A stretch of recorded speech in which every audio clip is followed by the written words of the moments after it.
What's going on, boys? It's your boy Nick, back down here at the Rim Hut. It is a tough morning. Saturday morning after a loss. Tough loss. But sit back, relax. We'll talk a little bit about the game, what happened there, and kind of the silver linings, I guess, and what went wrong, I guess, because there was a lot that went wrong. Thanks for clicking on the video again, and enjoy. As you all know, the game of football starts and ends at the quarterback position. If you don't have good quarterback play, you don't really have anything. Just reviewing Zach's play today, wasn't good enough. Just wasn't good enough. Too many mistakes. It just seems like you can't trust him. And it's so weird because we've been able to trust him to make the correct decision, more often than not, for the most part in the last 4 years. So it's really, really disappointing up till now, that we just really can't trust him to make the correct decision. And that is sort of where I am really scratching my head. Because, he is getting older. I think he's in his mid-30s. So I wouldn't say he's like a super old quarterback, but the way that I see it is typically your physical attributes start to dwindle before your mental. And to me, I don't think that we've really seen, aside for some missed throws, a couple poorly placed balls. There's a one bad one to Dembski in the end zone. He overthrew Wheatfall on a deep ball. He maybe some issues like avoiding sacks and things like that. But aside from that, I think the main thing that I'm really seeing is just poor decision making. Like, a couple of those throws into like double coverage. There was one that was, I think it was intended for Schoen, and there was a safety that was coming down, and the guy and he also had a DB on his back, or a corner, and just set him up to get absolutely destroyed. And then there was a few that were just in a triple coverage that got deflected and then batted up and intercepted. Like 2 interceptions in a row, one got called back. If Zach can't turn this around soon, I'm willing to give him, he was almost the MOP last year, so we have to give him the benefit of the doubt. We have to give him this season. I don't think there's any world where we turn to Streveler, midway through the season, or even without, barring injury. I think you have to give him at least that. But the Bombers need to take a look in the mirror at the quarterback position, and I just don't think that Streveler is necessarily going to be the future when it comes to the quarterback position for the Bombers. Because even listening to O'Shea today, he did say that Drew Brown was the future quarterback, and I wouldn't say that you can't really say that Streveler has that sort of accuracy behind his passes and ability to throw the deep ball and that kind of thing. So that's one thing that really kind of got me down watching the last 2 games, but especially in this last one, because I thought he would have shaken off that rust and shown that he has, has put it all together. But, aside from a few good passes, there was that deep one to Dembski, and then there was a deep one to Wheatfall. He made a couple other good throws, but the problem was not so much the physical aspect, it was the mental. So that's what I got from that. Maybe he just needs to he's just not caught up, and he needs to see it a little bit faster, and then once he gets kind of more up to the speed of the game and seeing the coverages a little bit better, maybe then they can put it all together. The other thing that really stuck out was the O-line play. There were quite a few instances where there was pretty immediate pressure. I don't think that they were bad by any means, but they did have a few times where you're like, oh, this is going to be a sack. You know, like you just knew it was going to be a sack before the play started, really, because they were already sending this big blitz and they didn't have enough guys, and for some reason, you know, they didn't audible out and say, hey, let's get on a like a slant pattern or do something like that. But you know, the O-line needs to communicate, and I mean, Zach at the end of the day also needs to see that and look to his hot. But yeah, it was just a disappointing game from the quarterback position, the O-line, and then yeah, I'll get into the receivers as well. The receiver position, it was a mixed bag. I think the two best players of the day were Dembski. Dembski made an amazing over-the-shoulder catch. I mean, it was perfectly placed by Zach, one of his best throws of the season so far, if not the best throw I've seen him make. And then he made that one-handed catch right over the middle, which was unbelievable. And you know, I have to check the highlights on that, but that was an incredible catch, way over his head, and he just snagged that, pulled it down over his head. I thought Weedfall was an excellent player too. I don't think we saw much of Ontario Wilson. If we did, I think he made one drop. So I really am not liking what I'm seeing out of him. But that's a one. I was talking to my buddy while we were watching the game, and the one kind of silver lining that I saw from this team was Weedfall. I thought he was targeted early and often. He was open. Giving an extra target and they did say he looked kind of like Lawler, and I mean it's kind of true.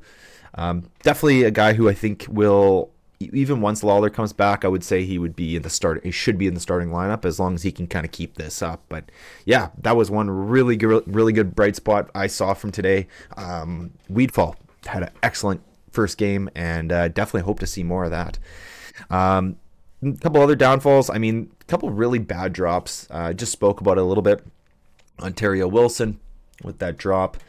And then, uncharacteristic Wolatarski. I mean, we have seen some drops from him, but man, that was just such a simple pass. It did wobble a little bit, but looked like he was ready to run before he caught it. So you got to catch that. It killed the drive. Just when you get drops like that, it just kills the momentum, kills the drive, and we're down back to square one, especially when we're struggling. It absolutely killed the momentum, killed my morale, which was very important. So my morale sitting on the couch, I'm just like, oh my God, what the hell, man? Catch that football, So yeah, I thought the receivers were okay. Nothing spectacular. I don't think the throws were perfect, and they didn't really all have very many opportunities to make a lot of plays. And getting into the running back position, they didn't have the chances to run it. Like I thought Augustine was good. He had like 5 yards a carry, I think. Like he had a good game, but they put themselves in a hole and couldn't get drives started and keep drives going. Then they put themselves down, so they didn't really have that opportunity to use Augustine a lot, but I thought he was okay. I don't think they had the same confidence in him as they would have had in like a healthy Oliveira. So in the third, fourth quarter, it was kind of just instead of running the football, I think they were more ready to pass it. And I don't think he's quite as good of a receiving back as well too. So I think Brady couldn't come back soon enough because he really is kind of a really excellent playmaker. Augustine did have a couple big plays. There was that one, I think the dump out out of the backfield, went down to the 5-yard line. I thought he could have got more though. I think he went out of bounds really easily. He had a DB there, which he's quite a bit bigger than, and he easily bowled him over and then ran out. In that scenario, I would have really liked to seen him, just keep going. You don't run out of bounds. You're a big guy, and yeah, I think that was a little bit disappointing, but overall, pretty good game from Augustine, all things considered. Jumping over to the defensive side of the ball, um, it was an okay game. They didn't lose us the game by any means. They also didn't win it. No turnovers, I don't think. Just an average game, I would say. They only let up. What was the final score? 28 to 25. Or, I don't remember. Don't care to remember, honestly. The D line I thought was okay. I thought they put in. There was times where they had quite a bit of pressure. Willie was getting double teamed. I made a point to really watch him this game just to see exactly what's happening. But for the most part, he was getting like a double team every single time. They There was one sack that I recall very strongly. It was Kevin Adams, the rookie. He came in unblocked on a kind of a delayed rush stunt, I believe, and Willie was getting double teamed. But yeah, so I thought there was some good aspects of the D line. They were putting some pressure on Drew Brown. I don't think he had a crazy excellent game, and I think that was part of it. They were able to run the ball pretty well, though. I know a lot of that does come down to the linebackers. I think the one bright spot on the best player of the game was actually Biggie. Adam Bighill, he came out and he had the most passion, like the most effort out of anybody on the field. He was flying to the football. That's a guy that I think I would run through a brick wall for. The guy's getting older, but he looked faster than last year. Maybe it was because he was hurt and he came back and now he's finally healthy. But yeah, I thought he had an excellent game. That is one of my bright spots. I thought Retta Cramdy had a really good game that he stuck out. And that's kind of it. Kevin Adams, like I say, he had the sack. Willie Jefferson, he's just a beast, but you don't see him sometimes because he's, in a double team and it's impossible to beat two guys. So he's just really opening up space. We get into kind of the bad side of the coin here, or maybe not bad, but I think room for improvement without being too negative, because I feel like I've been really negative in the last two videos, but I think we need a little bit more positivity here. Like, I think that we haven't seen enough of someone like the rookie DBs. Nichols, he kind of got hurt, I guess, in the game. I don't know how serious that is, but we have seen this kind of trend in the last couple years where they bend and bend and bend, let them have these 5, 6, 7, 8, 9, 10-yard passes all the way down the field, and then they stiffen up in the red zone and don't give them the touchdown. Well, I mean, it works sometimes, but I think that teams are starting to figure it out, that we're just really content to give them that. And, when you can just easily get a field goal every single drive and then, just make it work and somehow punch the ball into the end zone, more often than not, you're going to win, especially if our offense isn't really firing on all cylinders. So it just really, it's frustrating because I started in the fourth quarter. I started watching the DBs really closely, or at least the corners. And more often than not, they are lined up at least 10 yards off the receiver. I sometimes understand when you're looking at like the outside receiver or the wide side, that you'd be 7, 8 yards like off the receiver because it's a really long throw and you have quite a bit of time to adjust. Um, but I would really like to see a little bit more man-to-man press coverage, just really being in the receiver's face. And kind of the one burning point that I had in this game, it's just the question I had was that, are we seeing the downfall of this team? You know, like the decline, where we're starting to see some drop off of performance. I don't think that's the case. I really don't. I'm as negative as the next guy. I'm very cynical when it comes to the team. I don't think that's the case. Could Zach be over the hill? Maybe. I don't think that, just seeing some of those throws, some of the deep balls, I still think he can sling it. I still think he can sling it. There might be something where they're tricking him and, the game's happening too fast right now. But I don't think he's done, I think Stanley Bryant had an excellent game as well. I kind of watched him pretty closely as well. I thought he was probably the best player on the offensive line by far. And yeah, just sticking kind of with the older players, Dembski, I thought he was our best receiver. On defense, Big Hill, I thought he was our best player on defense. Willie Jefferson was absorbing the double team. I think he still got some pressure on Drew Brown. So I mean, ultimately, I thought that our veterans were our best players. I thought they were just the best players that we had on the field. Jake Thomas, he had a good game as well. He was making, I think he takes on, he schooled that Bladdock a couple times and then forced that hands to the face. Like, I thought that our veterans were our best players actually this game.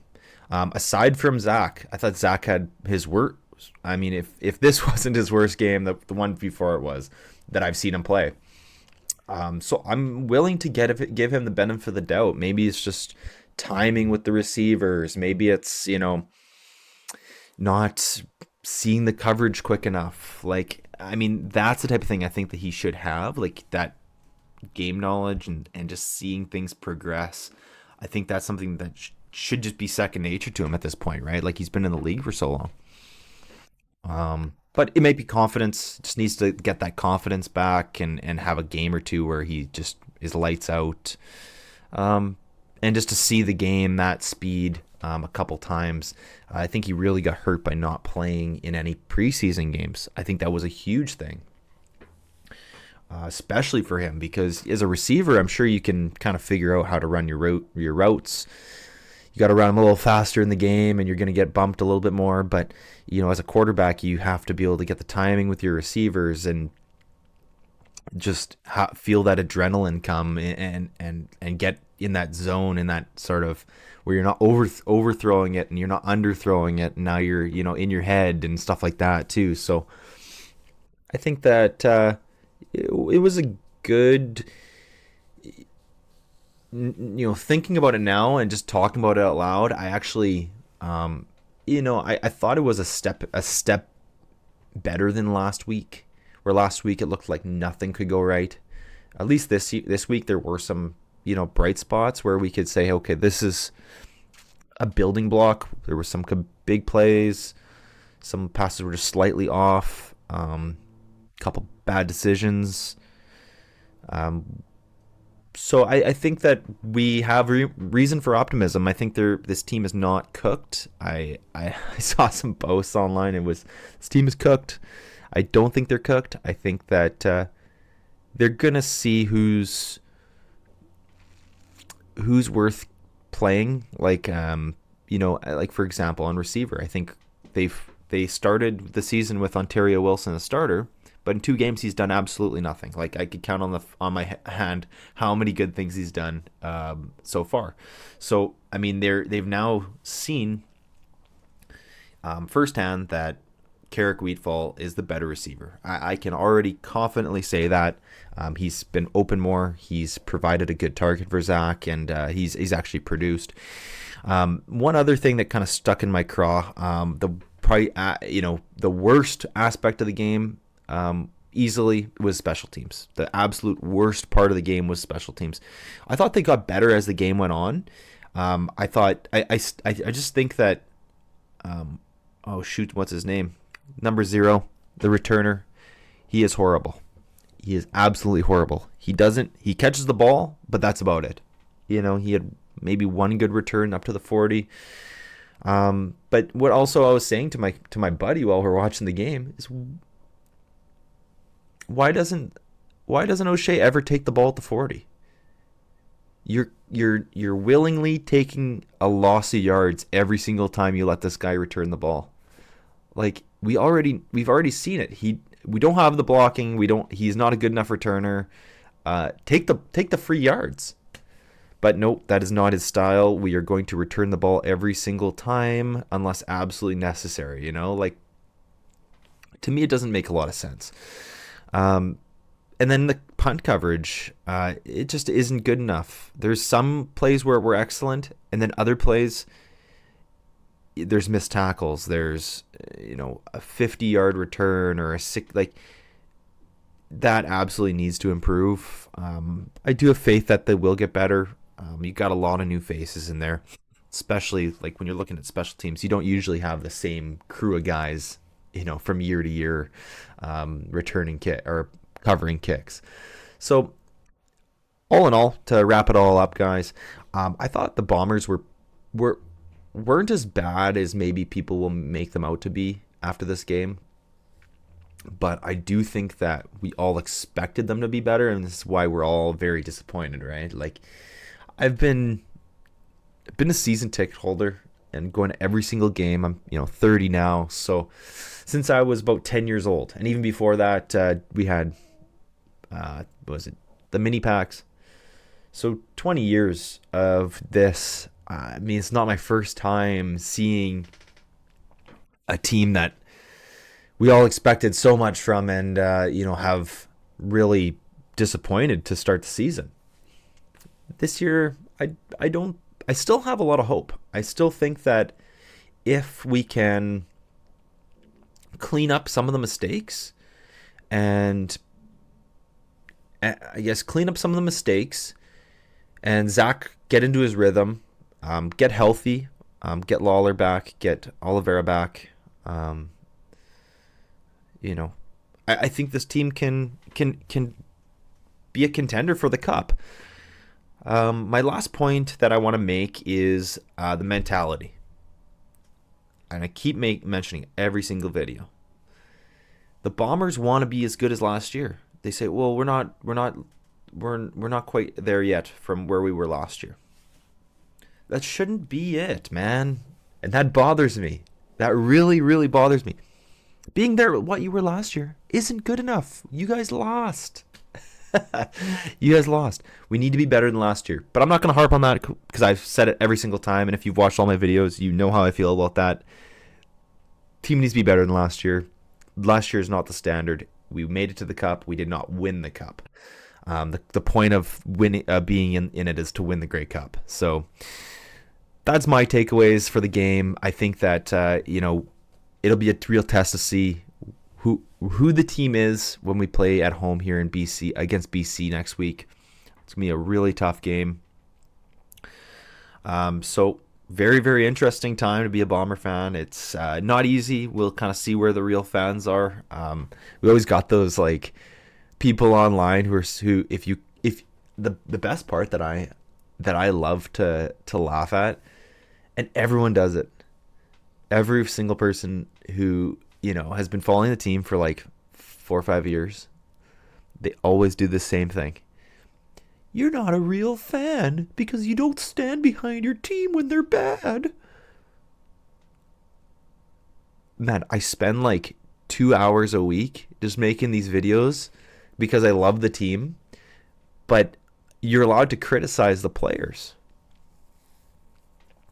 Like, my loyalty is to the team, to the Bombers. I'm not loyal to the players. The players come and go every single year. Every single year. They're not loyal to you either. Like, there's very, very few players who wouldn't go somewhere else if you didn't pay them more money. You know, I would say almost every single player would. So, I mean, your loyalty really can't be, and I don't, and that's not a bad thing. They should do that. I mean, that's how they make their living. But your loyalty shouldn't be to those players. And if they have a bad game, call them out on it. Let them know. You know, we don't need to go and flame them at their house, but you can make a YouTube video like I'm doing, and voice your opinion on how they're playing. But yeah, not good enough, boys. Bombers lose again. 0-2. Not time to panic though. I think they're gonna retool and hopefully show us a little bit of something different against BC. Anyways, boys, if you like this video, if you want me to keep making videos, please hit the like and subscribe button. It very much helps me out. And until next time, go Bombers and peace.